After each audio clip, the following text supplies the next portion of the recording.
Lep pozdrav na prvem panelu. Najprej bi se zahvalil vsem, ki so nastopali pred nami. Podali so nekaj zelo zanimivih tem, v katerih se lahko pogovarjamo tudi mi na tem panelu. Najprej bi kar predstavil moje sogovornike na tem panelu. To so profesor Guy Standing, danes je bil že predstavljen, je profesor socialne ekonomije na Univerzi v Batu v Veliki Britaniji. Potem imamo gosta iz Poljske, gospoda Rafala Ančaka, je član upravne svetovalne družbe Deloitte na Poljskem. Potem profesor Jože Mencinger, profesor prava, Univerza v Ljubljani, nekdanji gospodarski minister, nekdanji rektor univerze, in pa gospod magister Bernard Bršič, Inštitut Jožeta Pučnika, zaposlen pa tudi na ekonomski fakulteti. Najprej mogoče nekaj besed o tem, zakaj je potrebno govoriti o UTD-ju in o prihodnosti tržne družbe, oziroma kako bi lahko združili UTD in tržno družbo. Se pravi, UTD lahko razumemo načeloma na dva načina. Prvi način je ta, da UTD predstavlja neko povsem navadno reformo države blaginje, oziroma pač neko socialno politiko, ki obstoječ sistem ne spreminja radikalno. Lahko pa ga razumemo tudi precej širše in sicer nekaj, kar lahko transformira tržno družbo do te mere, da lahko odpravi kapitalizem, da lahko kapitalizem radikalno spremeni in podobno. Zato je smiseln ta panel. Jaz bi mogoče kar pozval moje sogovornike, da podajo te svoje ideje na to temo, potem pa bomo odprli debato med nami najprej, potem pa pozvali še publiko, da zastavi kakšno vprašanje. Mogoče kar najprej kolega na moji desni. Ja, hvala lepa za povabilo. Zdaj sam ocenjujem, da koncept oziroma model univerzalnega temeljnega dohodka poleg Rawlsove teorije pravičnosti predstavlja največji izziv politične filozofije, še več. Nekako izhajam iz anamneze, da sta ravno ta dva uvida v politično filozofijo nekako oživila zanimanje za precej mrtvo disciplino. In da, če govorimo o univerzalnem temeljnem dohodku, predstavlja velik intelektualni izziv politični ekonomiji, tudi politični filozofiji, in da se morajo vse sodobne ideologije pravzaprav pozicionirati glede na izziv univerzalnega temeljnega dohodka. Zakaj? Ker sam model univerzalnega temeljnega dohodka naslavlja temeljna vprašanja, bivanjska vprašanja, vprašanja socialne organizacije, vprašanja dobre družbe. In zato nas ne sme presenečati, da se do tega modela opredeljuje bodisi afirmativno, bodisi konfrontativno cela vrsta raznorodnih ideologij, ekonomskih šol, šol politične filozofije, in najdemo zagovornike univerzalnega temeljnega dohodka tako na skrajni levici pri radikalnih marksistih, na sredini recimo pri socialnih liberalcih, na desnici pa celo pri, če dam primer, zagovorniki virginijske šole politične ekonomije oziroma neko različico pod vrsto univerzalnega temeljnega dohodka lahko najdemo celo pri neoliberalnih apologetih, kot so zagovorniki naprimer druge čikaške šole, Friedman, Beckerjevske inkarnacije. Skratka, gre za zelo pomemben izziv. In strinjam se z gospodom Bolko, da ta izziv po eni strani predstavlja čisto teoretski izziv, po drugi strani pa predstavlja tudi izziv za reformo države blaginje.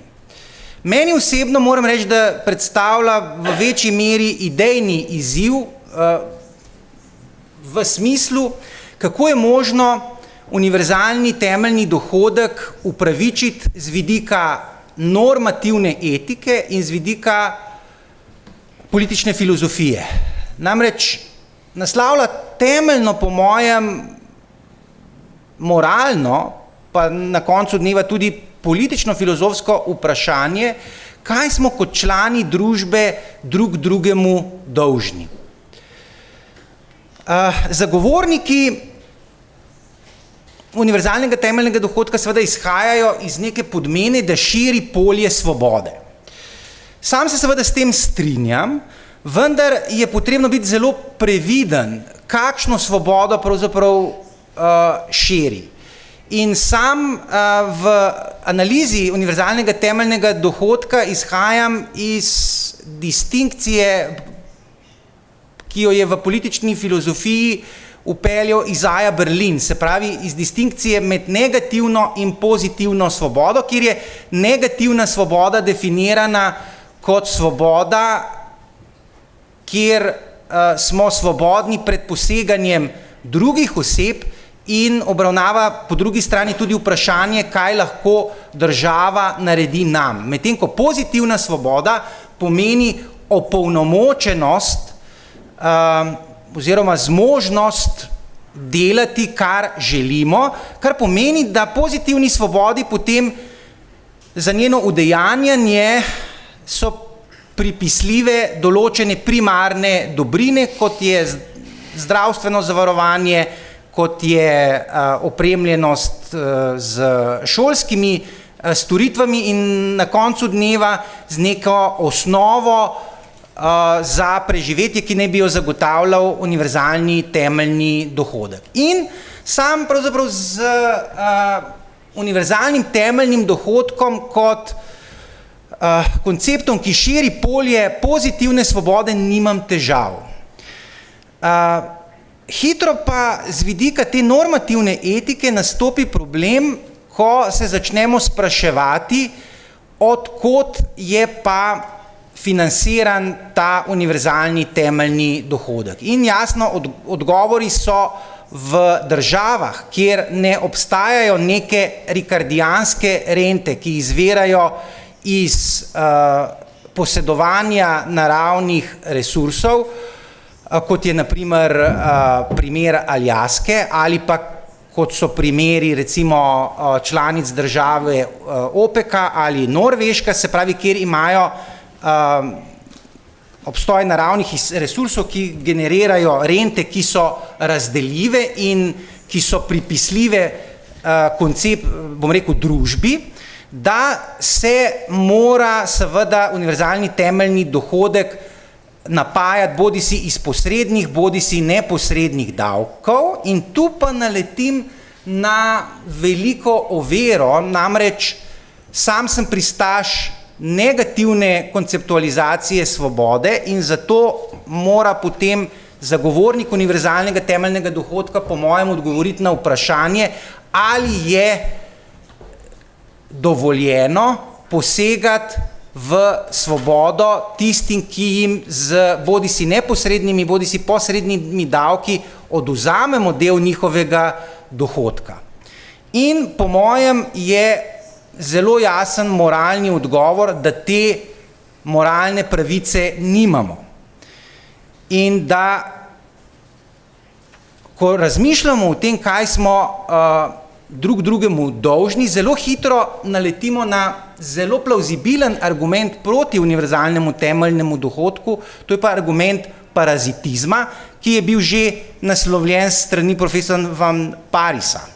Se pravi, ali imajo določeni osebki, ki so malovredni, delomrzni, pravico zahtevati od ostalih članov skupnosti, da neke svoje izkrivljene življenjske preference udejanjajo preko univerzalnega temeljnega dohodka, in moj odgovor je seveda ne.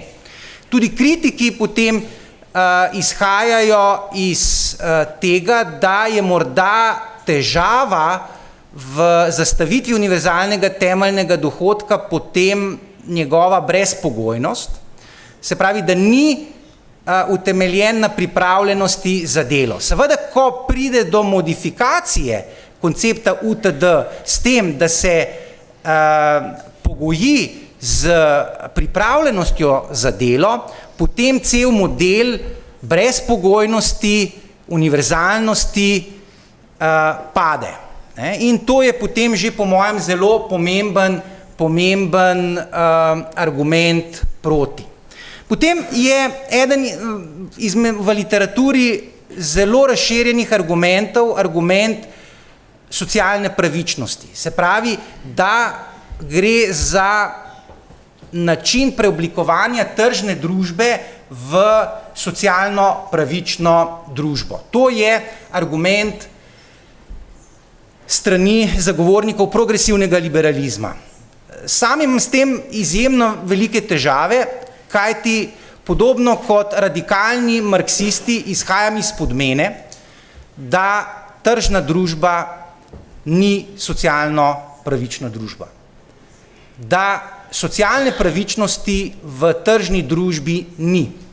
Da je to protislovje v izrazih, v diskurzu o tržnem mehanizmu in da imajo paradoksalno ravno radikalni marksisti prav, ko želijo uporabiti univerzalni temeljni dohodek kot instrument transformacije tržne družbe v socialistični model centralno-planskega gospodarstva.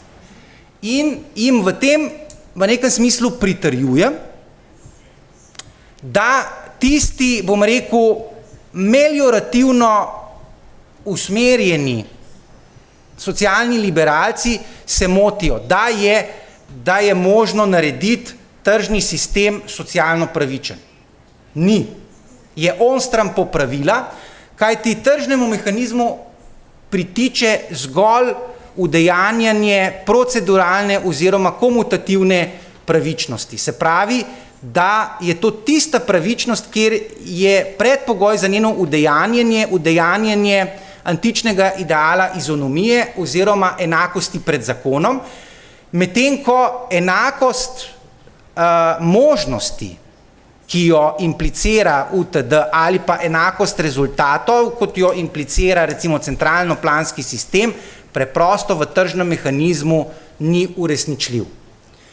Če zdaj povzamem to svoje razmišljanje, potem se mi zdi, da z vidika normativne etike in politične filozofije spada univerzalni temeljni dohodek v polje socialnih utopij in da rešuje nekaj, kar ni rešljivo. Se pravi, da skuša narediti sistem, kot je tržni sistem, socialno pravičen.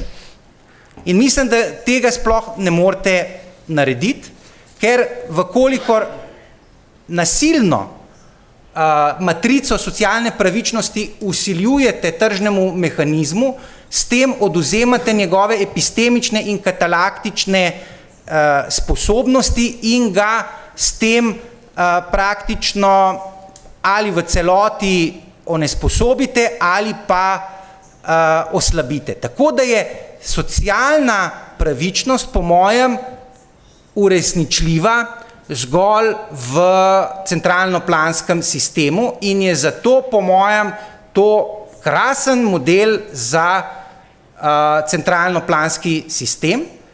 Ima pa to seveda potem eno majhno pomanjkljivost, da centralno-planski sistemi preprosto ne delujejo. Ne delujejo pa zaradi dveh razlogov.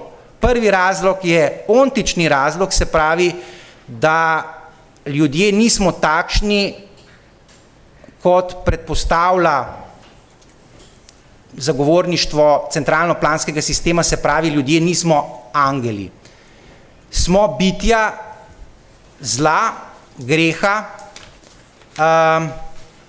grdi, umazani zli in seveda za teorijo družbe je ključno, da izhaja iz utemeljene podmene, da smo verjetno ljudje onstran popravila, da delujemo na osnovi samointeresa, ne nujno kot homo economicus, nikakor ne, ampak da je vendarle na trgu glavni motivacijski faktor samo interes. Druga pomanjkljivost je pa epistemična. Centralno-planski sistem preprosto ne more delovati zaradi tega, ker so epistemične zahteve za njegovo delovanje neuresničljive. Namreč temelji na tako imenovani sinoptični zablodi, da je mogoče drobce informacij, ki so disperzirani v gospodarstvu, zbrati v enem samem umu in v tem smislu je centralno-planski sistem po mojem krhek sistem, medtem ko je tržni sistem robusten prvič na ontično predpostavko in na epistemično predpostavko. Zdaj ta moj sklep na koncu dneva pa ni nihilističen.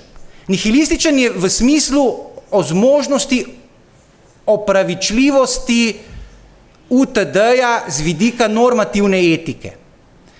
Ne izključuje pa univerzalni temeljni dohodek seveda ene zelo legitimne, pragmatične opcije za reševanje problemov sodobne države blaginje. Se pravi, ne glede na to, da je v tem teoretskem smislu, po mojem, to primer socialne utopije, pa se odpira zelo legitimno polje razprave o tem, kako izboljšati delovanje države blaginje. Hvala. Hvala.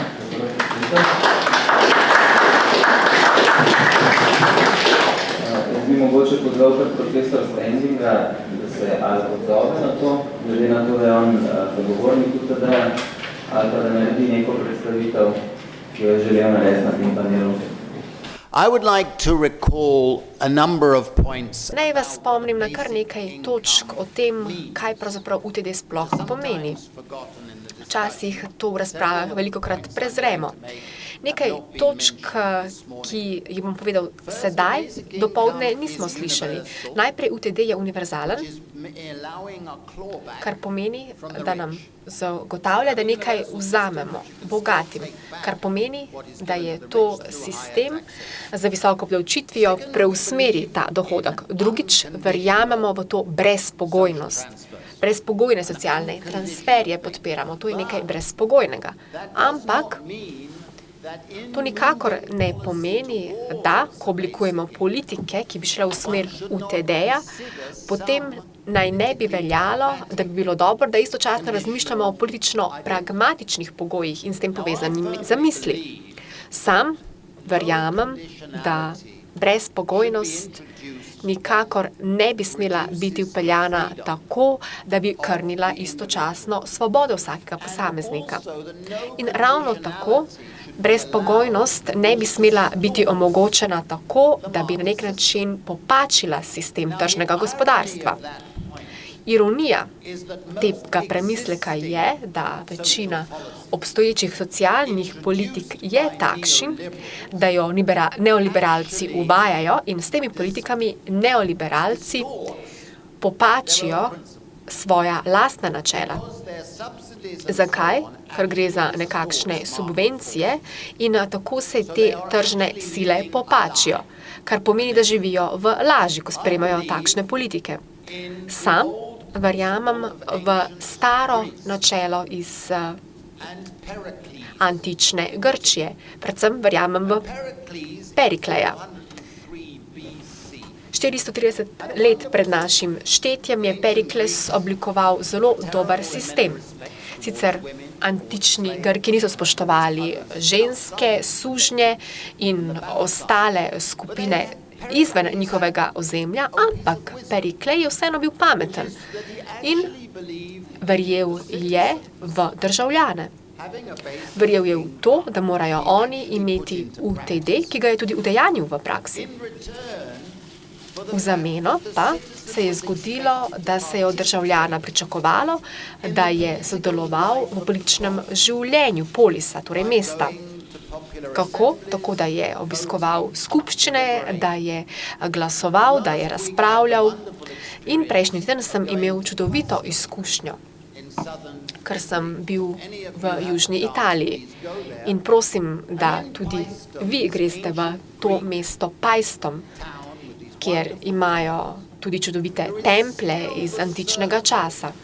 Tam sem videl krog, ki je v sredini, in v tem krogu so ljudje nekoč razpravljali, prisluhnili so različnim stališčem, preden so glasovali, preden so podprli določen predlog v okviru polisa. In Perikle je bil dovolj pameten in je rekel, če bo to delovalo, če se bo obneslo, potem morajo dobiti nekaj v zameno, ker so si vzeli čas, ker so bili predani določenemu projektu. In sam verjamem, da je to pomembno načelo in da moramo ponovno unesti ta koncept v 21. stoletje. In ko govorimo o individualističnim interpretacijam svobode, sam mislim, da ni dovolj, da imamo samo John Stuarta Milla in Berlina ali Russa, ampak da imamo tudi recimo aristotelsko tradicijo, ki pravi, da moramo imeti republikanske svoboščine, združevanja, svobode združevanja, kjer imamo mehanizme, s katerimi bomo spodbujali posameznika, da bo lahko tudi socialen, da bo socialna, družbena oseba, da bo sodeloval v političnem življenju. In ravno zato sem že prej rekel, da verjamem v UTD, ki mora biti del svežnja reform. Ampak tudi nekaj drugih vidikov ne smemo spregledati. Najprej, o tem smo že govorili, individualističen pristop, torej vsak posameznik, moški, ženska, mora prejeti isti znesek, sicer kar zadeva otroke, o tem se moramo še pogovoriti, ali bo ta znesek isti ali ne. Ena točka, o kateri pa nismo govorili, je naslednja. UTD mora biti izplačan v gotovini, torej v denarju. Tako da oseba se lahko odloči, sprejme odločitev, ali bo morda prejel tudi nekakšen bon, ali bodo o tem odločali birokrati, ker če se to zgodi, potem že krniš to svobodo. Pa še ena zadeva. Želimo si UTD, kar pomeni, da mora biti to redno plačilo, ki se izplačuje v določenih presledkih. O tem ne govorimo, to je del našega razmišljanja, ampak to mora biti mesečno plačilo, ne pa nekakšen pavšal, ker pavšal je že povezan z določenimi težavami, omejitvami in tako dalje. Ne, UTD mora biti mehanizem, ki bo zagotavljal varnost in zagotovil človeško dostojanstvo. O tem je govoril že Klaus. Potem, temeljni dohodek mora biti skromen, omejen, ne mora zagotoviti 100% varnosti, ker nismo utopisti, ampak verjamemo, da pravzaprav bo UTD zagotovil vzajemnost, altruizem, empatijo za naše državljane. Ravno tako se zavedamo, in tukaj res polagam vam to misel na srce. Pravzaprav se pomikamo v smer UTD-ja, ampak to ni tako radikalno, kot se nam morda včasih zdi. Domnevno so vse države zavezane temu, da bi vsem državljanom zagotovili določeno eksistenčno minimalno varnost. In pravzaprav moramo UTD predstaviti v tej luči. To je del naprednih reformistov in s tem povezanim gibanjem. Da zmanjšamo to pogojenost, izbiranje, ciljno usmerjen pristop, ampak namesto tega gremo v to smer, za katero si želimo. In zato v prejšnjih letih sem res zagovarjal ta pristop in rekel sem, da so ti pilotni projekti oziroma sheme v lokalni skupnosti ključ uspeha, da preverimo, kako se lahko stvar obnese v praksi. Ker ob koncu ne moremo pravzaprav prevladati predsodkov samo s teorijo. Ne, žal. Vendar pa, ko grem v Indijo, ko obiščem te vasi in vidim pozitiven učinek UTD-ja, ko povabim skeptike, da pridejo v te vasi in potem vidimo te pozitivne učinke na terenu, gredo vsi domov in rečejo, sam podpiram UTD. Ko greš v Brazilijo in vidiš družino, ki je revna in ki dela, ampak potem se z UTD-jem stvar spremeni na bolje, so to ljudje, ki bodo potem podprli UTD.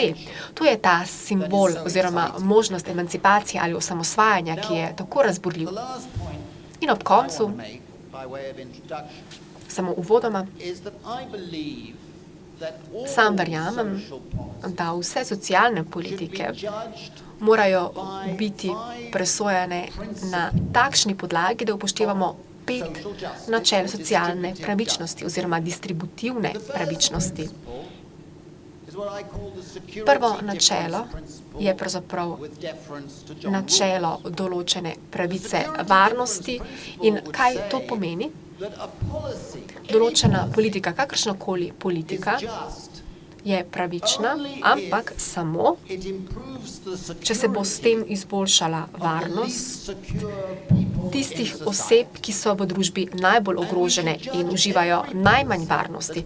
Vsako politiko, ki se predlaga strani kakršnegakoli politika, moramo presojati na podlagi tega merila. Potem druga politika distributivne pravičnosti, ki se ne opazi tako pogosto, ampak John Stuart Mill, ki je oče liberalizma, bi ravno tako ploskal. Govorim o tako imenovanem načelu preizkušnje paternalistične politike. Nobena politika ni socialno pravična, če nalaga določen nadzor nad določeno skupino znotraj družbe, ampak najbolj svobodne skupine pa niso podvržene temu nadzoru. Politika, ki nalaga nadzor, omejitve, določene pogoje, ki jih vseljuje šibkejšim skupinam, ampak se to ne zagotavlja in to ni podvrženo tistemu nadzoru najbolj svobodnih skupin, je politika, ki je že po samem načelu in definiciji nepravična. In potem tretje merilo socialne pravičnosti. Gre za to, da imaš pravico, ne pa miloščino. Kaj to pomeni v praksi? Vsaka politika, s katero se krepi birokratska pristojnost, ki sprejema diskrecijske odločitve o tem, kdo je upravičen do nadomestila, kdo pa ne, je politika, ki ni socialno pravična. Politika je pravična samo, če s tem izboljšujemo raven pravic prejemnikov določenih politik. S tem pa ne povečujemo pristojnosti, ki ni podvržena nadzoru oziroma odgovornosti. Potem četrto načelo, na podlagi katere moramo meriti uspeh vsake politike in zato je UTD tako dober argument, to je načelo dostojnega dela. Politika je pravična samo, če ljudem omogoča, da lahko delajo bolj dostojno tekom življenja. V tem trenutku evropske politike počnejo ravno nasprotno. Ljudi silijo, da delajo ponižujoča dela, s katerimi so vse bolj ponižani in se čutijo nekoristne. Ampak dostojanstveno delo, po drugi strani, je delo, o katerem sem govoril že prej. In potem peto načelo, na podlagi katerega bi rekel, da vsaka socialna politika mora biti ocenjevana, je ekološka omejitev. To je to načelo ekološke omejitve. Vsak ekolog, vsak mlad človek bi moral zato to 100% podpreti. To so te ekološke omejitve in pravijo, da nobena politika ni socialno pravična, če nalaga ekološke stroške za skupnost, za posameznike, ne da bi pri tem ta posameznik ali družba karkoli dobila v zameno. In vedno govorimo in poudarjamo samo rast, poudarjamo delovna mesta. In to je nekakšno opravičilo. Tako se znižajo stroški, s katerimi pravzaprav zagotovimo, da se okolje onesnažuje. Ker ničesar onesnaževalec ne plača, ker ustvarja delovna mesta. Ampak ta argument je že v samem svojem bistvu nepravičen. 5 načel, o katerem sem govoril, po mojem mnenju, nas vodijo v to, da bi podprli UTD. In pa še zadnja točka. Ne pozabite, da popolna svoboda, ki jo mora podpreti vsak liberalec, je odvisna od tega, da krepimo opolnomočenost ljudi oziroma delovanje ljudi, njihov glas. Opolnomočenost, da se sliši tvoj glas, ko se sprejemajo kolektivne odločitve. In mislim, da UTD in pot do UTD-ja krepita solidarnost, krepijo zmožnost in zmogljivost tega, da se sliši glas.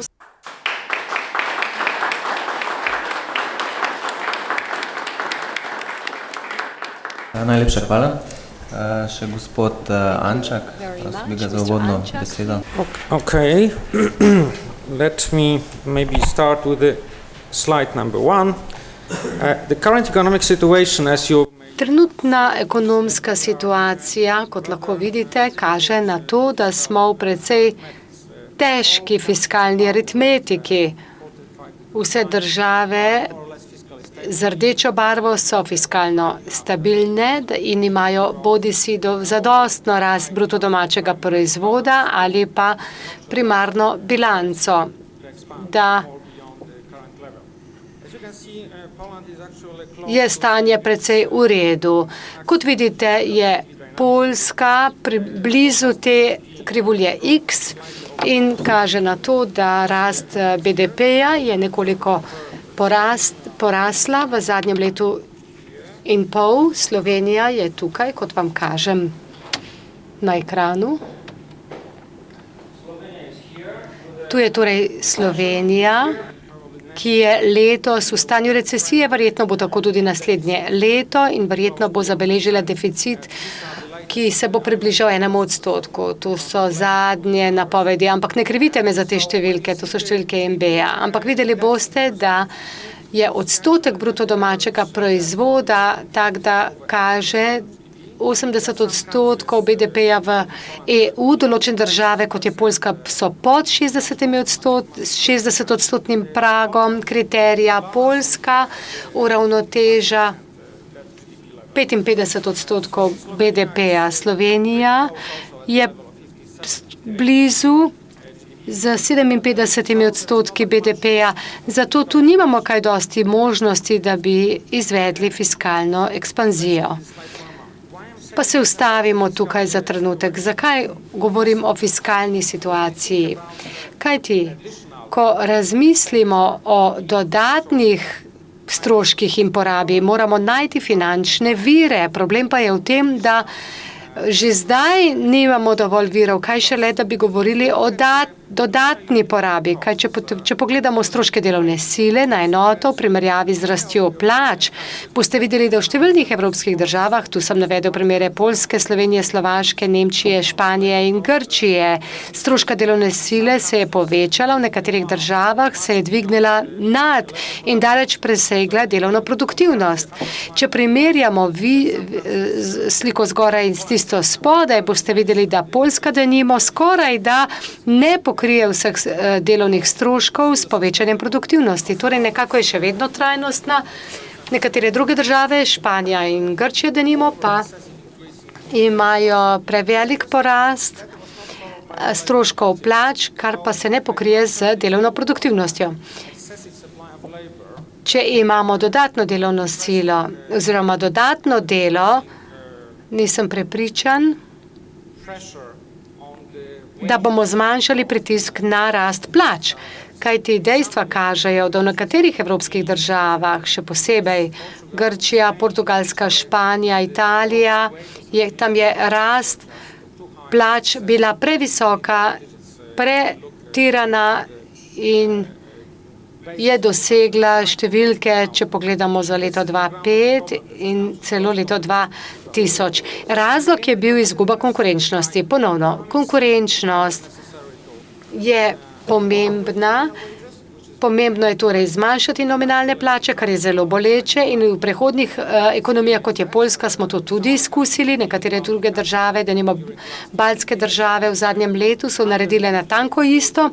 Ali greste v deflacijo menjalnega razmerja, če nimaš evra, torej preprosto zapustiš evroobmočje, vendarle 75% Grkov recimo nasprotuje temu predlogu ali pa na koncu lahko seveda deflacijo plač uskladite z visoko inflacijo, kar bi pomenilo, da je prava vrednost plač taka, da pade, kar tudi ni zanimiva opcija, še posebej, če je deflacija najbolj prevladujoči davek. Zato torej nimamo kaj dosti manevrskega prostora. Če pa razmišljamo o zamisli, dobri ideji o univerzalnem temeljnem dohodku, pa lahko pogledam zgolj Poljsko. Poljska ima ob tem problem, kajti gre za idejo, ki verjetno ne bo rešila ključnega problema, s katerim se sooča trg dela, delovne sile v Evropi, še posebej pa ne na Poljskem. Nezaposlenost med mladimi, zaposlenimi med mlado generacijo kaže na to, da je Poljska je tu sicer vijolične barve. Videli boste, da je nezaposlenost med mladimi med 18 in 24 letom starosti 40%. Naj vas spomnim, da je to čas v letu 2004 in 2005, ko je bila dinamika na Poljskem, torej padec, smo beležili 5%, takrat smo imeli veliko nezaposlenih mladih. To je natančno isto stanje, s katerim se sooča Grčija. V zadnjem stolpcu to vidimo. Grčija beleži 44% nezaposlenih med mladimi in nezaposlenost na Poljskem je padla na približno 26%. Razlog za to pa je migracija mladih Poljakov, ki so potovali iz Poljske po vsej Evropi in iskali delo. Zato so se številke izboljšale. Z ekonomskega stališča pa seveda glede dolgoročnega obeta, da bo naša država v kaj boljšem stanju, to ni kaj dobro. To ne pomeni, da finančni transferji ne tečejo tudi nazaj v domovino, vendar le to ne nadomesti izgube ljudi, mladih izobraženih ljudi. Tu se torej poraja vprašanje, v kolikšni meri lahko UTD izboljša stanje za mlade nezaposlene, kakšne bi bile lahko pobude zanje, da bi iskali delo in izboljšali svojo dobrobit. Na koncu, seveda, če gremo še korak dlje oziroma se obrnemo na drugo prosojnico, če pogledamo nekoliko vnaprej, bomo videli, da je to primer, tu imamo zgolj Poljsko. Ekonomska situacija na Poljskem kaže, da se dinamika BDP-ja upočasnjuje, to so napovedi, ki so nekoliko bolj pesimistične od IAM-a, kajti tu pričakujemo, da bo bruto domači proizvod padel pod 2% naslednje leto.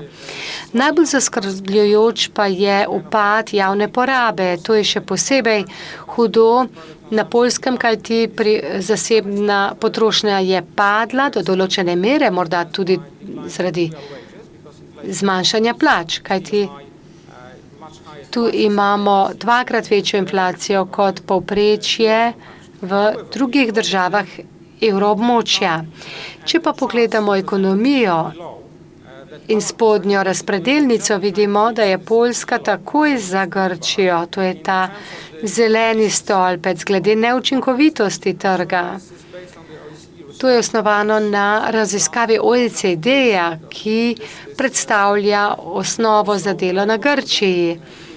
Pred 2 letoma so obstale trditve, da ima Grčija veliko neučinkovitosti in te neučinkovitosti se odražajo tudi v poslovnih rangih, kot jih poznate. Grčija je na 100. mestu, nekoliko se je popravila iz 100 na 101, Poljska se je zagozdila na 60. mestu na svetu, kot vidite, imamo še nekaj drugih držav, kot je denimo Nemčija, ki je na 19. mestu.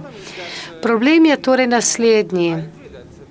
Strinjam se, da globalna ekonomija postavlja veliko izzivov pred razvite ekonomije, kot tudi tiste, ki so v razvoju, kjer gre za dvorezen meč. Tam imajo probleme, ki jih denimo niso rešili.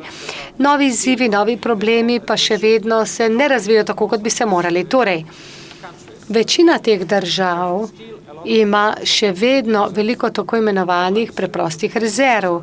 Problem s preprostimi rezervami pa je v tem, da so precej nepopularne z političnega stališča. In na koncu koncev ti problemi niso rešeni in niso rešili socialne situacije, še posebej med mladimi se nezaposlenost ne spreminja. Mladi niso najbolj aktivni pri volitvah. Na Poljskem starejša generacija predstavlja starejše ljudi, ki so 2-krat, 3-krat bolj aktivni na volitvah kot mladi. Torej se velikokrat na račun mlajših ljudje bolj usmerjajo na starejše. Kakorkoli že, problem tu obstaja in seveda, če razmišljamo o demokraciji, se to pogledno strinjam z profesorjem Standingom, da bi morali biti aktivni glede naših političnih pravic. Morda ni najboljša ideja, da bi začeli trošiti denar, ker si tega ne moremo privoščiti. Hvala. Hvala. Še profesor Menzinger. No, jaz se moram spet najprej upravičiti, ker bom potem odšel, ker moram en četrt čez 2 biti v Portorožu, ki je spet neka konferenca, ampak vse sem s tem pomešal. No, tu smo slišali 3 zelo različne poglede na stvari. Prvi pogled liberalca, bi rekel v dobrem pomenu besede, ki pač verjame v tem, da trg deluje in proizvaja pravičnost. Drug je bil seveda zelo izrazit pripadnik UTD-ja, brezkompromisen in na nek način zelo velike meri delim njegovo mnenje. No in tretji je bil tipičen ekonomist, ki običajno razpravlja o dolgovih države in ima podobne grafikone, to se pravi zelo različne poglede.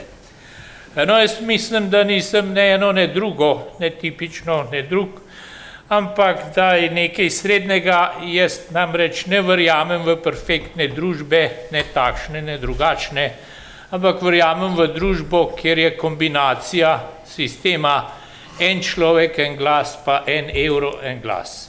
Kakšna je ta kombinacija, je odvisna od zgodovine in od vrednostnih sodb, ampak perfektnih družb ni. Ali je UTD utopija, ali ni utopija? Najbrž ni mogoče naprej reči, da gre za nekaj utopičnega, ker če se kdo spomne še leta 1990, ko smo slišali o koncu zgodovine, kar je pomenilo, da smo odkrili sistem, ki bo večen, potem se je ta sistem pravzaprav 20 let ali še prej se je ta sistem zrušil in nič več ne bo, ali smo prišli do konca zgodovine ali nismo prišli do konca zgodovine. Jaz sem 2-krat pisal o UTD. Prvič v zbirki iz leta 2004, v kateri sem izrazil zelo veliko dvomov o uveljavitvi univerzalnega temeljnega dohodka in ti dvomi so bile praktične stvari. Ali gre za povečanje, ali gre za zamenjavo, ali je to mogoče narediti na evropski ravni, ali je to mogoče narediti na ravni posamezne države in podobne stvari. Kakšne bojo reakcije ljudi, ki jim bo treba dvigniti davek, a bodo ljudje za to ali bodo proti temu. Kot se jaz spomnim, so predvsem slovenski sindikati zelo proti UTD-ju, kar na nek način izgleda čudno, ker druga skrajnost je pa Friedman na nek način za to, da se uvede UTD z negativnim davkom. Leta 2009 ali 2010 sem drugič govoril o tem in moram reči, sem tiste pomisleke zelo umilil. Umilil sem jih zaradi tega, ker se je pojavila gospodarska kriza, iz katere ne vidimo izhoda. Kot je gospodarska kriza? Razlaga, ki sem jo danes slišal, je mi zelo blizu.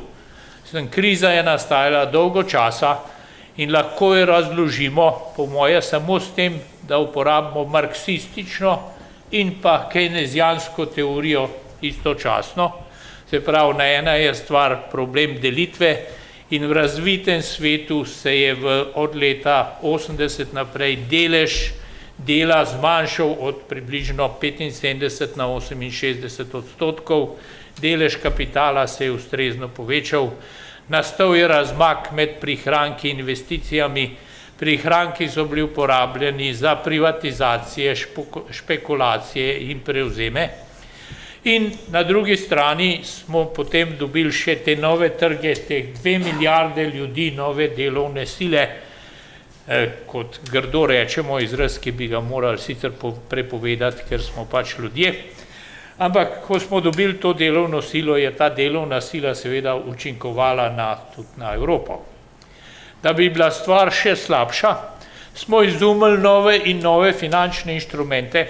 Polovica od teh je goljufij, naprej lahko rečeno, tisti, ki so prodajali vrednostne papirje, toksične papirje, so vsaj v prvem koraku morali vedeti, da gre za goljufijo, potem se pač naprej več ni vedeli, da gre za goljufijo.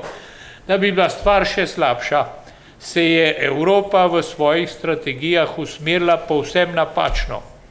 Če se kdo spomne Lizbonski strategiji iz leta 2000 in 2005, mi bomo ustvarili družbo znanja, kar implicira, da bomo mi ustvarjali znanje, Kitajci pa produkte.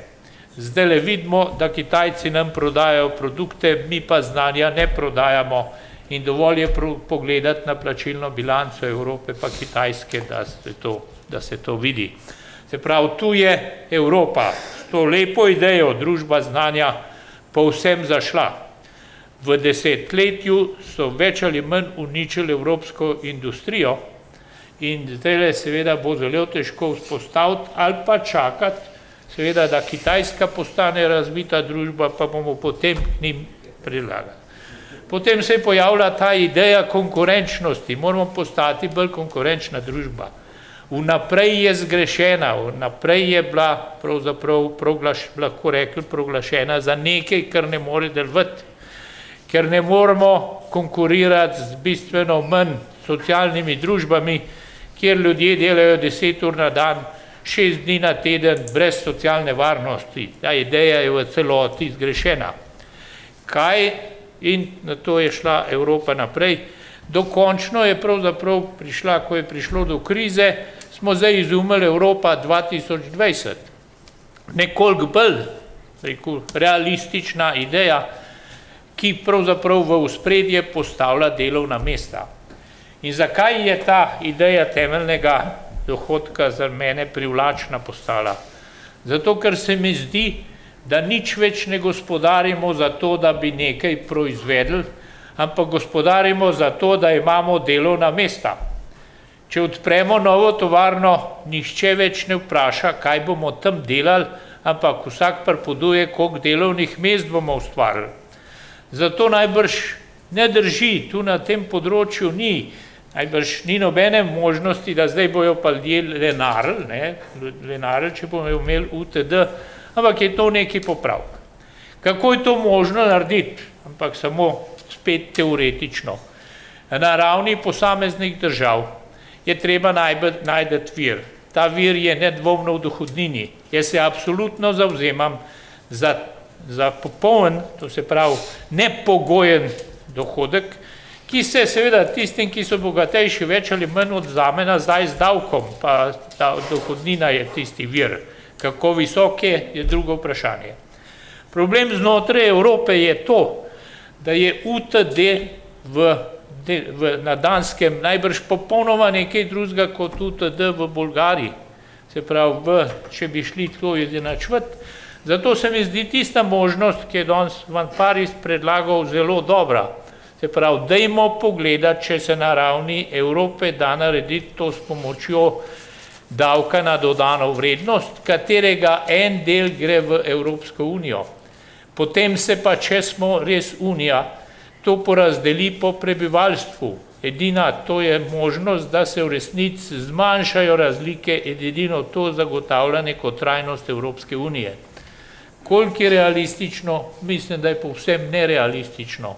Ker če gledate, o čem se v Evropi prepirajo se v 1% bruto domačega produkta, ki gre v center. Če bi kaj takega naredili, bi pa seveda nekajkrat več morali iti v ta center in se to razdeliti.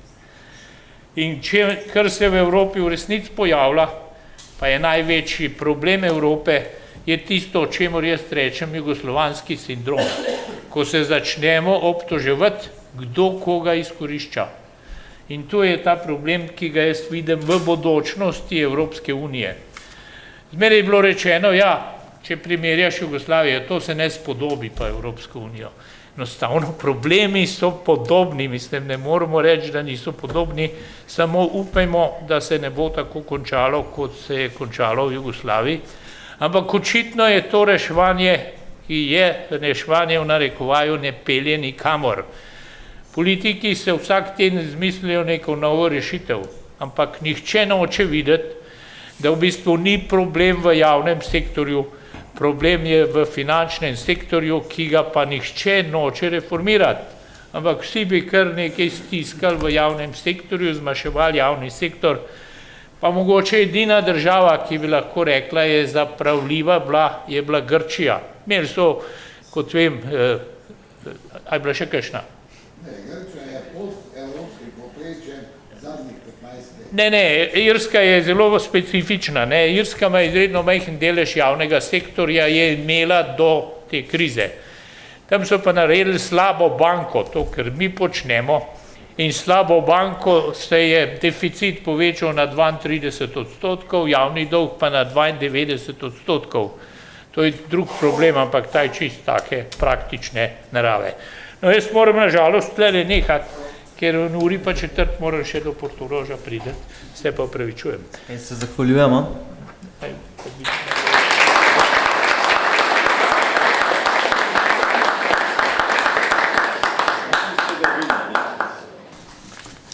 Zdaj bi pa mogoče sogovornike pozval, da na nek način orišajo družbo čez 30, 40, 50 let, družbo,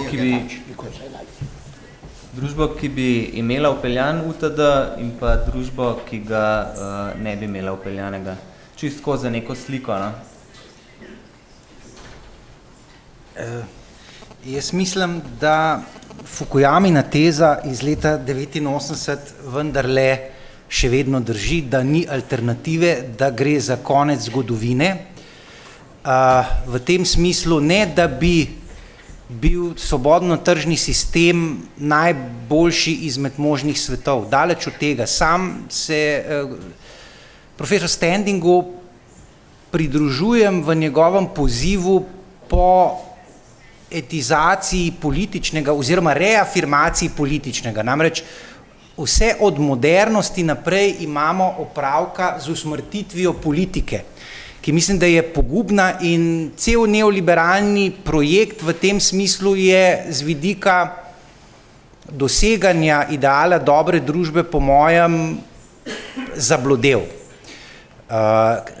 Zakaj? Ker ubije politično, ne? In tudi celo bi se pridružil njegovemu pozivu k reafirmaciji republikanske konceptualizacije svobode, se pravi, ki resnično temelji na tej participativnosti, ampak po drugi strani je pa realnost takšna, da po mojem mnenju tega tržnega sistema, ki pa po svoje zahteva ubitje političnega, da je zelo težko pravzaprav to nadomestiti.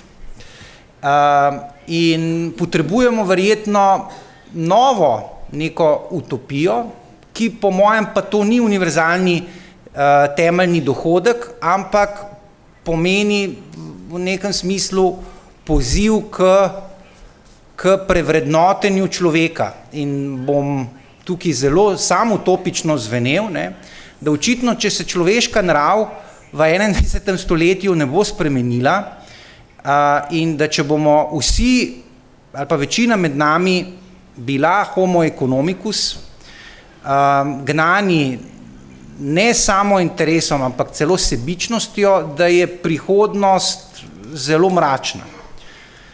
Skratka, potrebno bo po mojem reafirmirati ideale antične politike kot prostora skupnega, kot v bistvu, da politiko razumemo kot udejanjanje skupnega dobra, ne pa, da imamo opravka z politiko brez romantike, kjer je s makiavelističnim obratom prišlo do razumevanja politike kot udejanjanja interesov.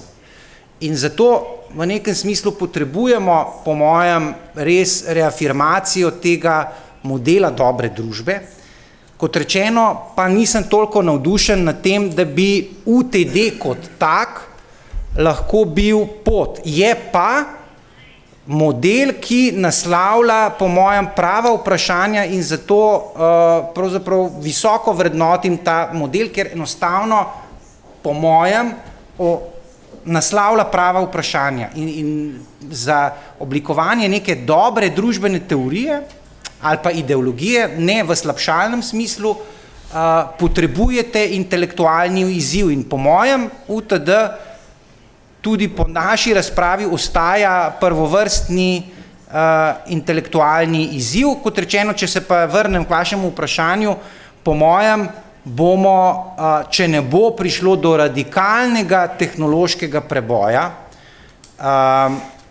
tudi čez 50 let še vedno v tem socialno nepravičnem tržnem gospodarstvu in nek izrojen liberalno-demokratski politični sistem, ki ga bo podpiral, skratka, da tega zaželenega procesa družbenih sprememb, razen če ne bo prišlo res do radikalnih tehnoloških sprememb, kar ni nemogoče, se pravi, če sem za konec malo utopičen, da bo človeštvo rešilo ekonomski problem, ne, potem se kakšnih radikalnih sprememb ne moremo nadejati.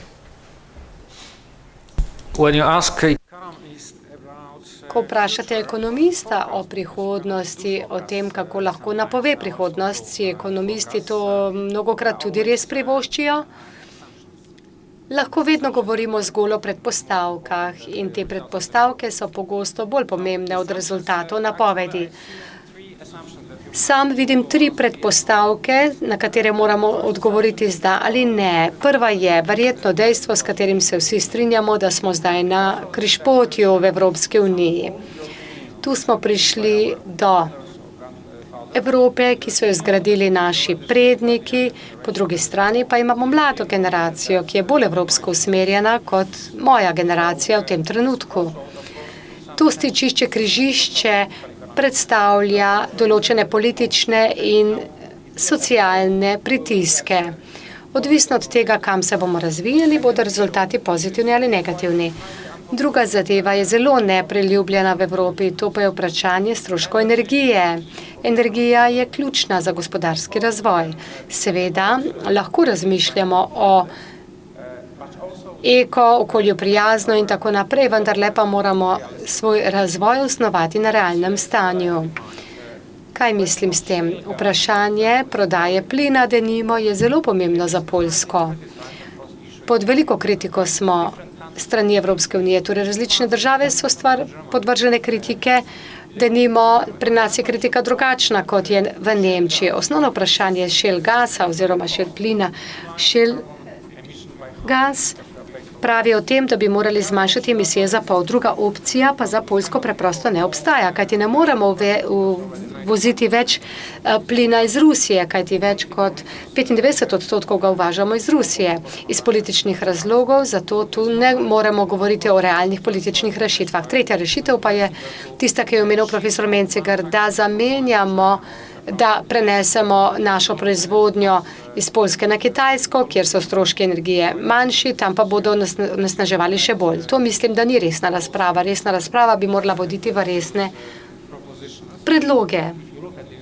In če pogledate ZDA, kaj so dosegli glede šel gasa, torej, da so zmanjšali ceno plina v ZDA od 70 do $100 na 1000 kubičnih metrov. Zgolj za primerjavo, cena na Poljskem oziroma uvožen plin iz Rusije, cena je €550, vsaj 5-krat večja, kot so stroški energije v ZDA. In zato seveda ne moremo biti konkurenčni v primerjavi s cenami v ZDA. V moji predstavitvi sem že omenjal službe, delovna mesta za mlado generacijo. Evropska unija jih ne more producirati. In če jih ne bomo producirali, nam ne bo uspelo, kajti ne bomo našli nadomestila v gospodarskem smislu za starejšo generacijo. Ko govorimo o produktivnosti in vprašanju Lizbonske agende, naj omenim, da smo želeli povečati delovno aktivnost in produktivnost. Mislim, da je ena država to vzela resno in dosegla rezultate in ta država je Nemčija. Če pogledamo nemški model, gre za državo fiskalne stabilnosti, delovne produktivnosti, vključujoč proizvodnjo.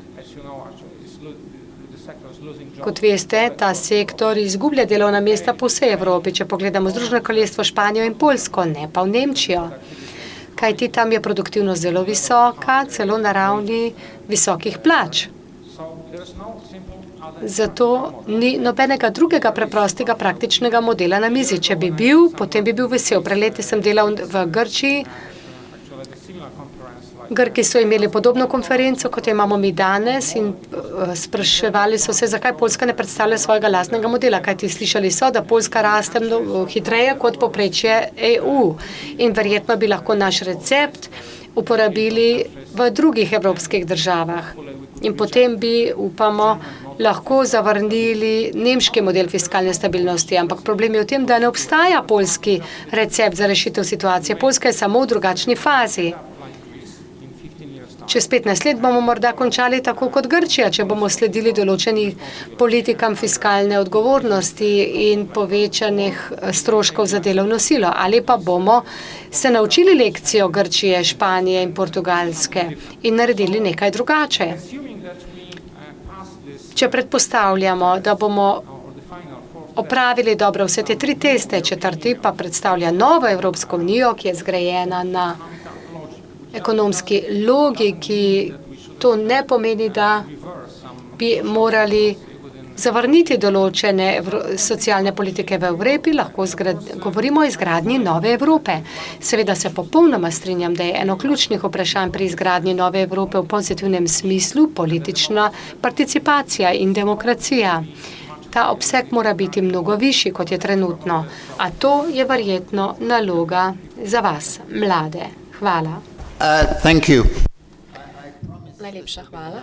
Obljubljam, da bom danes govoril zadnjič, potem pa bom lepo tiho potem, ko se oglašam še zdaj. Ampak ne morem si pomagati, ker sem ekonomist.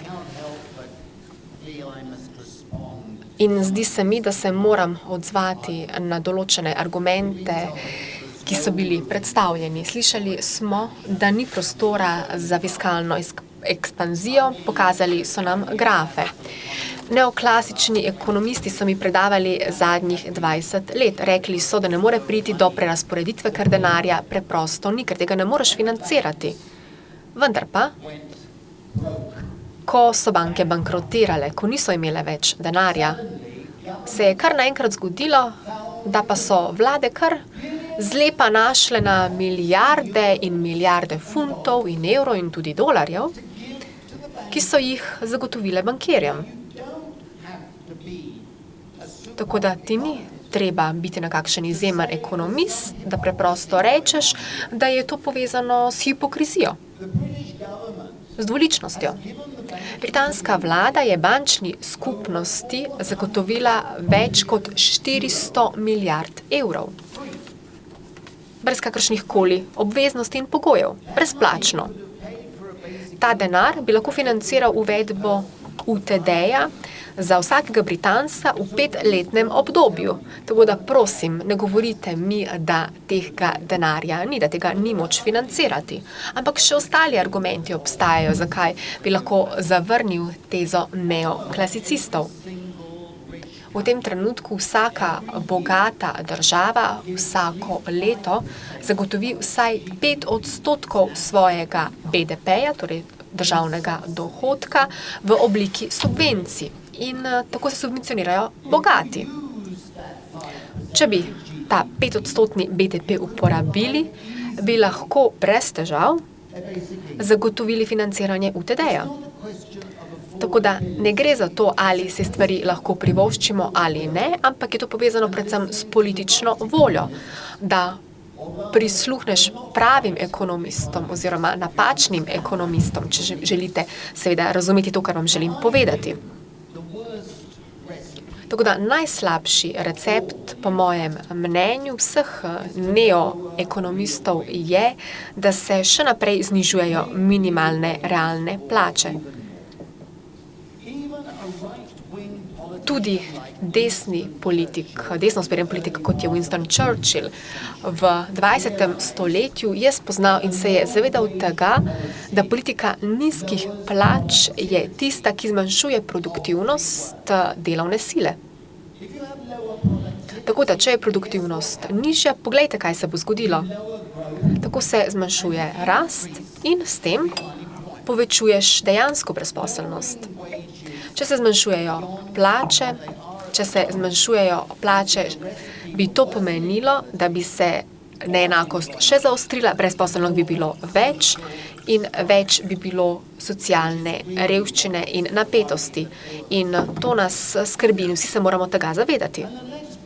Pa še ena točka, ki jo želim izpostaviti, ko se bom odzval na ta argument, ki pravi, da mladi, naša mladina, so tisti, ki se soočajo z pravzaprav določenim tveganjem, pastjo prekariata in so vse bolj prisiljeni, da delajo tako imenovano malo delo.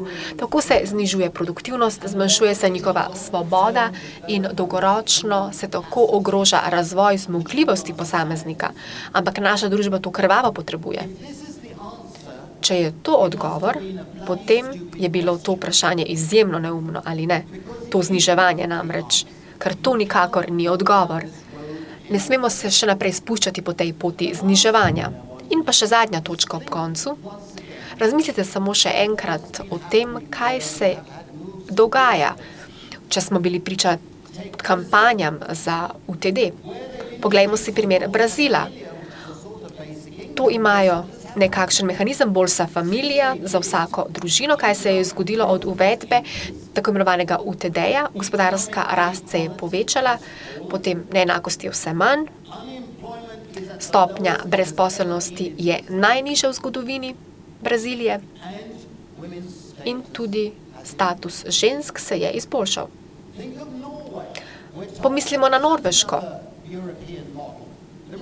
Pravijo, da to ni še en evropski model, nikakor ne. Neumnost. Norveški je uspelo. Izognila se je najhujšemu scenariju, seveda nafto ima, ampak tudi druge države jo imajo. Norveška je oblikovala nekakšen kapitalski sklad, kjer izplačuje dividende za financiranje socialnih politik. Tako se zmanjšuje neenakost, zmanjšuje se število brezposelnost. Potem Aljaska. Tukaj ravno tako imajo UTD, ki se izplačuje iz stalnega sklada za Aljasko. Vsako leto vsak državljan Aljaske prejme določen znesek. Verjetno vas ne bo presenetilo, če boste slišali, da ima Aljaska najnižjo raven neenakosti, če upoštevamo vse zvezne dežele oziroma države v ZDA. To so dejstva. Potem indijske vasi, o katerih sem govoril. Tukaj smo uvedli UTD in sedaj se ustvarja vse več dela, kar pomeni, da je to nekakšen učinek multiplikacije in to je pravzaprav ta gospodarski koncept keynezijanstva, kar pomeni, da je prišlo do prenosa povpraševanja. Veliko več želijo imeti določene storitve na področju kmetijske proizvodnje. To lahko financirajo lokalno, to lahko financira lokalno prebivalstvo, tako se zagotavljajo storitve in delo za državljane v teh vaseh. Kar pomeni, da je to pozitiven cikel razvoja. UTD pravzaprav prihaja domov in mislim, da je to pomemben argument, ki pravi, da moramo UTD podpreti. Hvala za pozornost. Zdaj lahko začnemo z vprašanji. Hvala za vaš odziv. Gospod Anil Prv. Good morning, ladies and gentlemen. Pozdravljeni, gospe in gospodje. Slišal sem, da je kar nekaj bila omenjena Grčija. Mislim, da sem tukaj edini Grk in poleg tega sem med redkimi vrstami v Grčiji, ker sem grški liberalec. Kandidiral sem na nacionalnih volitvah, sem del liberalne stranke. Najprej čestitam gospodu Gaju in nekaj misli bom natresel, preden vam bom zastavil konkretno vprašanje. Razmere so bile ekstremne, pravzaprav so bile to rešitve, ki so morale biti nove, ker mi smo pravzaprav želeli na naših volitvah uveljaviti vaš sistem UTD-ja, nekaj številk. Izračunali smo, da dodatna sredstva, ki bi jih lahko dali vsako leto v pokojninski sistem, je 20 milijard evrov. To je primerljivo z pravzaprav sredstvi za javne investicije, obrambo in šolstvo. Tako da boste razumeli, koliko je to denarja. 180 različnih pokojninskih skladov smo imeli in potem tudi sindikati so bili razdrobljeni, ker so vsi želeli individualizirane pokojninske rešitve za svoje članstvo. Potem smo rekli, kaj pa če bi imeli zajamčen temeljni dohodek oziroma pokojnino, ki bi znašala 700 evrov na mesec. Ampak to nas pravzaprav, to ni bilo deležno podpore. Dobili smo samo 1,5% glasov. Potem smo to izračunali in videli smo, da če bi vsakemu državljanu Grčije, ki bi bil starejši 65 let, dali 700 evrov, ne da bi imeli kakršnih koli pogojev za to, bi za to porabili 15 milijard in veliko bi privarčevali. Kaj pa je težava? In tukaj bi lahko prispeval k razpravi. Ni šlo toliko za to, kako bi lahko to financirali ali ne. Razmišljali smo o načelu prerasporeditve in smo rekli, če bi črtali administracijo, državne sklade, potem bi dobili ta denar in to je ta rešitev. Ampak sindikati so rekli, kaj pa se bo zgodilo s vsemi temi ljudmi, s temi birokrati, s tem birokratskim aparatom, ali jih boste odpustili, ali se bodo znašli na cesti. In nismo imeli seveda ustreznega odgovora na ta dvom. In to je to temeljno vprašanje. Vsak govorec tukaj se strinja, da z raziskovalnega vidika je to zamisel, ki je še v eksperimentalni fazi. Ne vemo, kako bi lahko to shemo financirali recimo na evropski ravni, na ravni držav članic ali pa na evropski ravni. Sam mislim, da se lahko lotimo zadeve samo tako, da bi imeli več presoj vplivov, presoj izvedljivosti, več dialoga na evropski ravni. Tako da vprašanje za vse vas, ali mislite, da je to vsaj tema, ki bi jo morali dodatno nadgraditi in raziskovati? Hvala lepa. Jaz bi se tudi zahvalil za zelo zanimivo razpravo, debato in prispevke. Doslej ta dan imam pa vprašanja za paneliste, če lahko komentirajo to, kar je bilo rečeno. In sicer prva stvar, zavzemanje za radikalno uvedbo univerzalnega temeljnega dohodka implicitno pomeni, eksplicitno to ni bilo rečeno, da se prekine tista tradicija, ki jo imamo od Ricarda, Smitha, Marxa in tako naprej, da je delo podlaga socialnega in ekonomskega položaja posameznika in seveda družbe. In v tem smislu seveda gre za res radikalno spremembo, vprašanje pa seveda je, ali obstajajo potem socialni in ekonomski sistemi s tako radikalno spremembo vnaprej vzdržni ali ne. To je prvo vprašanje. Drugo vprašanje je odprl profesor Menzinger, pa ga žal ni tukaj, vprašanje globalizacije. Namreč razprava o univerzalnem temeljnem dohodku mora biti postavljena v kontekst globalizacije in se ne more vršiti zgolj znotraj Slovenije, Evropske unije, znotraj razvitih držav, ampak v kontekstu, v katerem smo. In zdi se, moja hipoteza je, da univerzalni temeljni dohodek na nek način postaja tem bolj potreben, čim večja je globalizacija in tem manj možno ga je uvesti, čim večja bo globalizacija.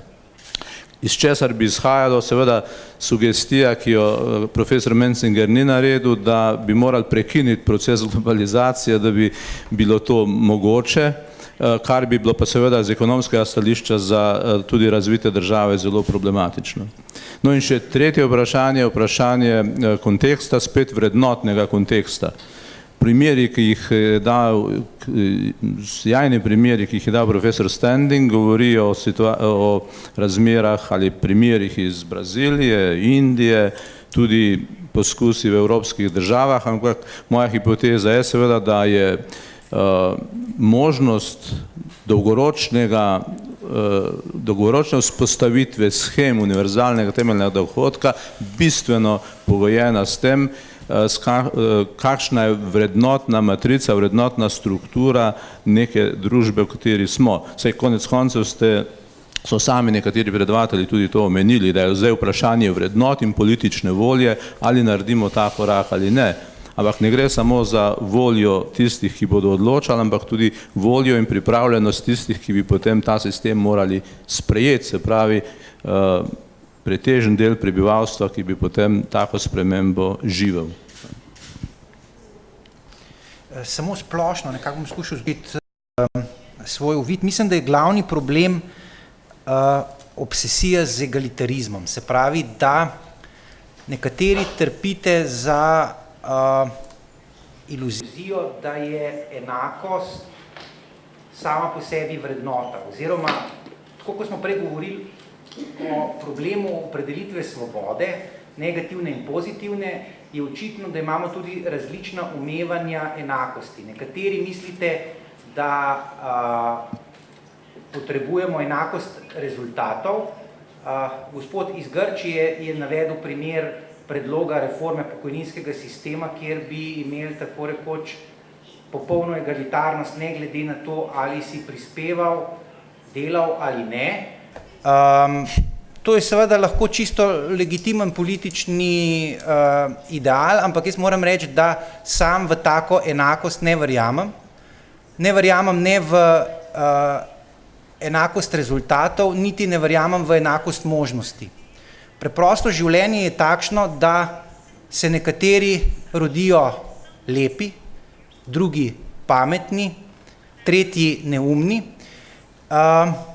četrti leni, in da bi pomenilo seveda nasilno izenačevanje, v bistvu veliko nasilje nad posameznikovo svobodo. Tako da je po mojem uresničljiv v svobodni družbi zgolj eden izmed idealov enakosti, to je pa enakost pred zakonom, se pravi ta, če se vrnem spet v antiko, aristotelijanski ideal enakosti pred zakonom. In sam trdim, da je ravno problem sodobnih družb in tudi sodobne tržne družbe v tem, da ta oblika enakosti ni zagotovljena, se pravi, da pravna država ne deluje. Se pravi, bi sam v nekem smislu razmišljal prej v smeri tega, kako udejaniti enakost pred zakonom, kot pa enakost rezultatov, kajti vemo, da ta obsesija z enakostjo, ki seveda se potem nanaša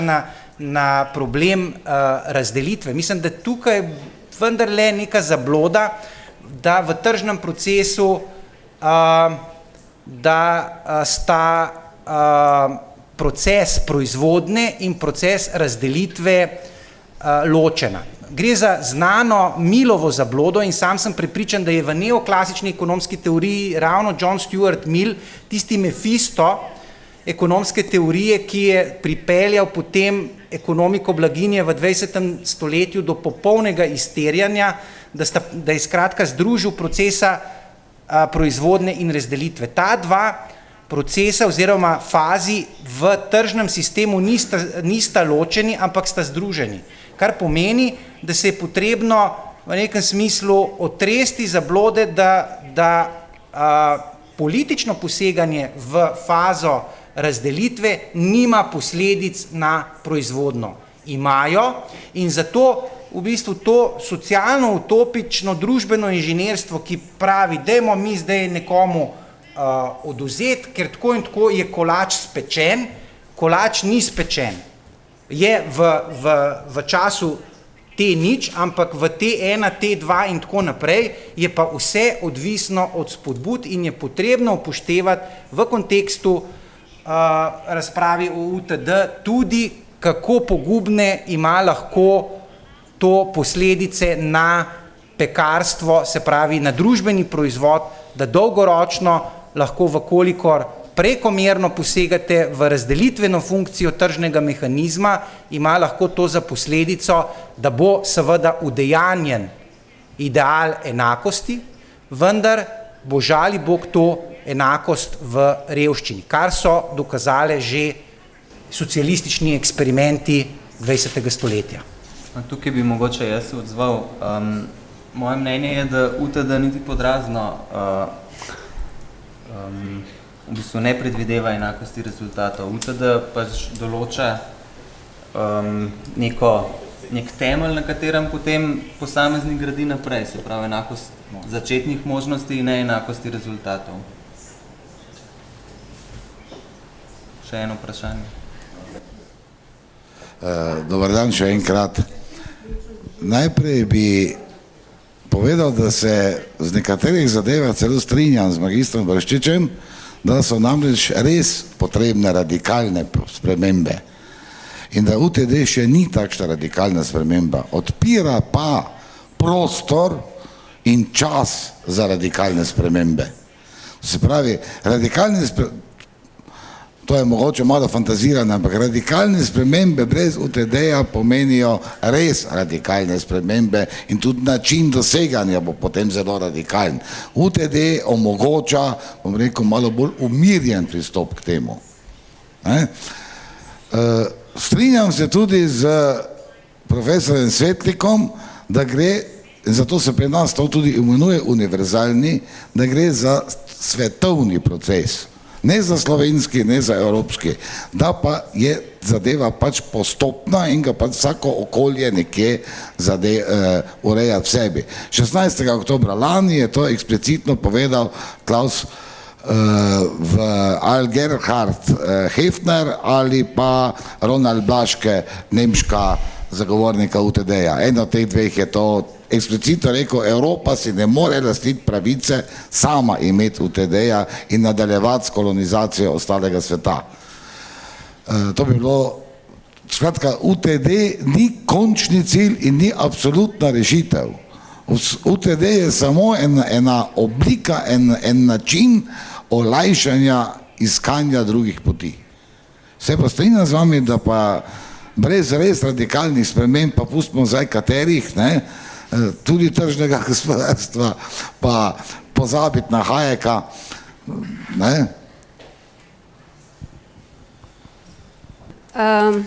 Jaz bi se priključila temu panelu in reagirala predvsem na profesor Brščiča. In to je spet dokaz, kako v bistvu ravno nekonsenzualna mnenja potem spodbujajo debate. Ampak začela bom pa pri tem, kar sem danes šele razumela, v čem se pa z vami smem strinjati. Rekli ste, da je epistemološko nevzdržno pravila socialne pravičnosti vpeljevati v tržni sistem.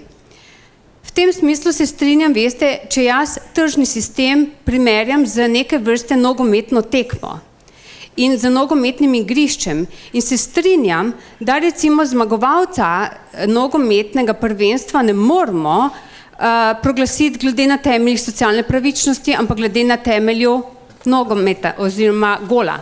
Mislim, da smo tukaj zdaj naletela na tole temeljno strinjanje. Vidite, potem se pa jaz začnem ne strinjati, ko mi hoče nekdo prodati vizijo življenja, kjer morajo biti vsi aspekti našega življenja prirejeni in narejeni v smislu nogometne tekme. Zato, ker vsi pa res nismo rojeni nogometaši. Potem, druga stvar, ki je, celo tisti, ki imajo radi šport, bi morda imeli radi kaj druga kot nogomet. Potem ste pa rekli, da kar pa je zanimivo, da potrebujemo morda za razmišljanje UTD drugačno človeško naravo. Jaz vam bom pa ponudila eno drugo misel. Še posebej glede na panel tukaj. Pomislite, da morda ideje o naši človeški naravi predstavljajo samo moško plat narave. To se pravi moško vrednotno madrico. In da bi morda ne rabili iskati nove človeške narave, ampak bolj enakovredno prezentacijo moških in ženskih vrednotnih prioritet. Ne govorim, da imamo različne vrednote, imamo pa različne prioritete. Tako da to je ena od močnih točk, ko lahko razmišljamo. Rada bi pa še to, kar nihče od vas ni morda naredil, povedala, kako si jaz zamišljam življenje brez UTD-ja v letu 2050. Morda sem zmešala naslov, ampak recimo Total Recall, mislim, da je bil tisti film, ko je prišel, ko so bili ljudje v slemih, kjer so morali plačevati za zrak, kjer so jim multinacionalke priškrnile pipico, da so dihali kot ribe na suhem, kjer je potrebno plačevati za vodo, kjer ženske prodajajo telesa za to, da lahko dajo zadnji grižljaj otrokom. Tako si pa jaz predstavljam življenje brez UTD-ja. Hvala. Hvala lepa. Jaz bi mogoče omenil eno zadevo. Poglejte, prej ste, gospod Bršar, ste omenil, ljudje se rodijo, ne vem, takšni, drugačni, niste pa omenil, da se rodijo tudi v revnih družinah, ne? In tukaj imamo zdaj en problem. Namreč te otroci so lahko izredno talentirani, ne? Ali pa ne, koliko ste omenili, to je res. Ampak otroci iz revnih družin imajo zelo, zelo omejene možnosti razvoja, izredno omejene. In zdaj se pa navazujem na drugo zadevo, govorim o tržnem sistemu. Absolutno se strinjam, da je uvedba UTD-ja korektiv ali pa da je to najbolj pomembna reforma za rešitev tržnega sistema. Ni to nobena konkurenca tržnemu sistemu, niti absolutno se ne strinjam, da je to možnost, da bi bil to del ali pa recimo uspešen v centralnem planskem sistemu. Niti slučajno ne. Zakaj? Poglejte, ko imamo tržni sistem, so tukaj reforme. Ne? Država uvaja neke reforme, da bi rešila tržni sistem. Med drugim tudi pokojninsko reformo. Ne? Ta trenutek vsak reče, vsi se strinjamo, da je potrebna pokojninska reforma, pa reforma trga dela in tako naprej.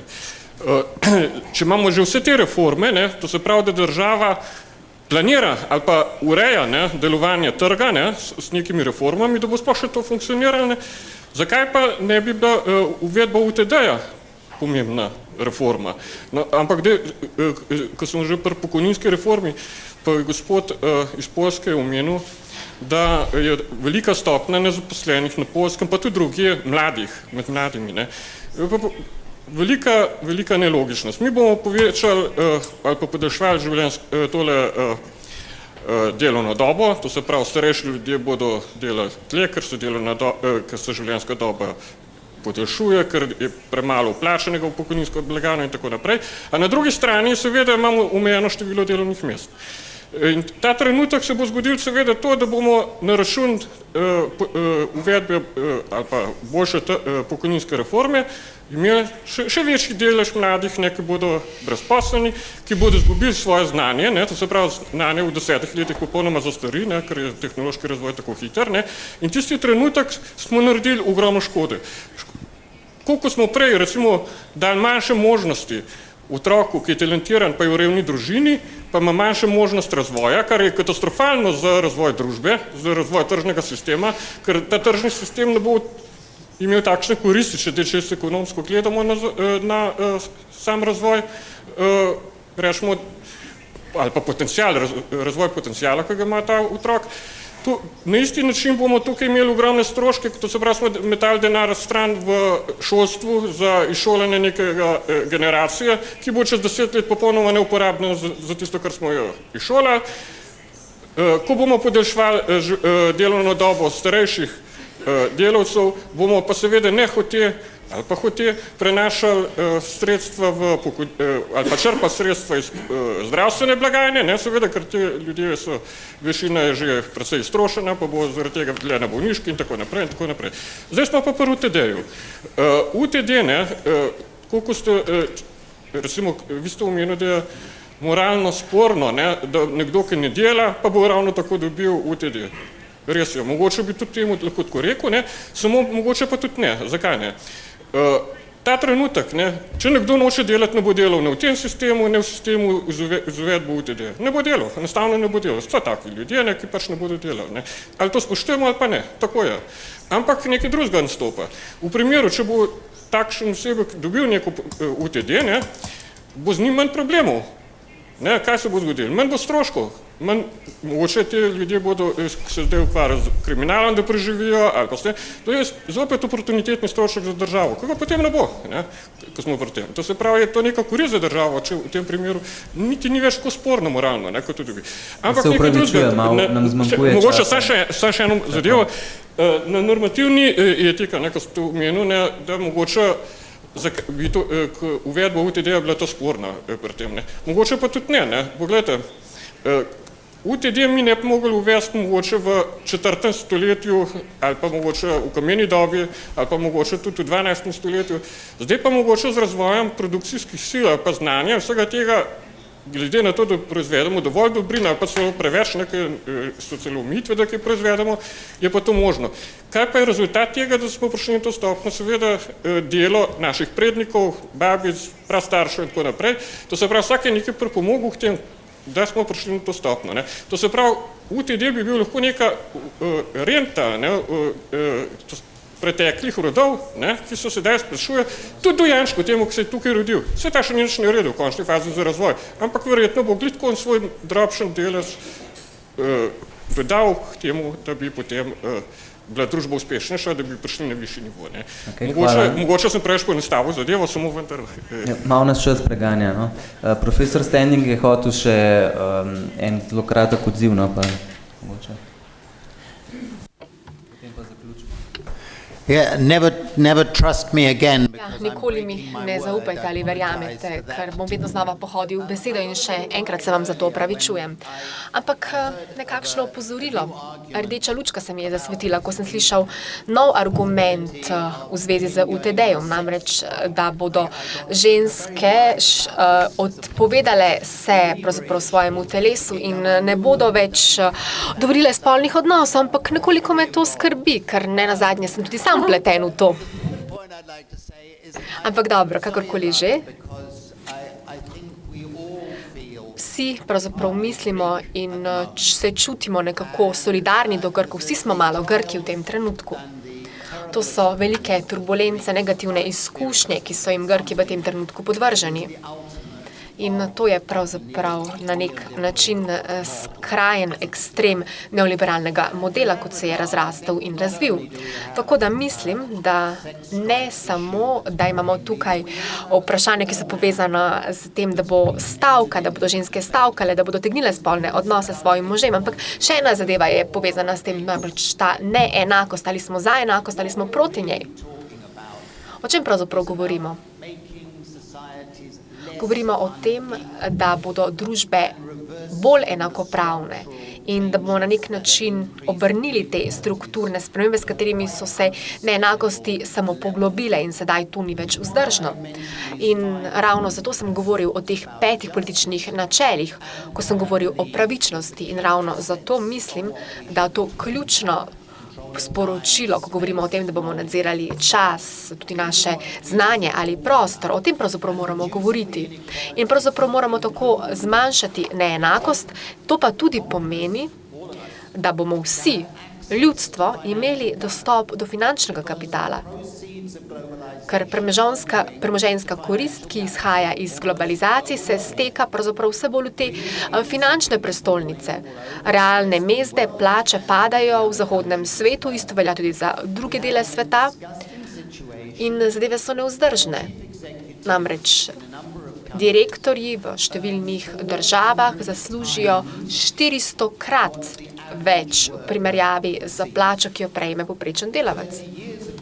Pred 30 leti v istih državah je veljalo, da so zaslužili 40-krat več. Že to je bilo dovolj grozno, veliko je bilo te neenakosti. Ampak sedaj so se razmere razpasle do grotesknih višin. Ta neenakost je nevzdržna in o tem pravzaprav moramo govoriti. In UTD je pravzaprav en instrument, en med drugimi, kjer pa pravzaprav lahko zmanjšamo neenakost in s tem tudi izboljšamo dostop ljudi do temeljnih virov, za katere potrebujemo dobro življenje. In to mora biti naše stališče. In tega nikakor ne bomo zavrnili, tako da bomo rekli, da smo proti enakosti. Sam sem egalitarac in na to sem ponosen. Ampak to je nekaj povsem drugega. Najlepša hvala.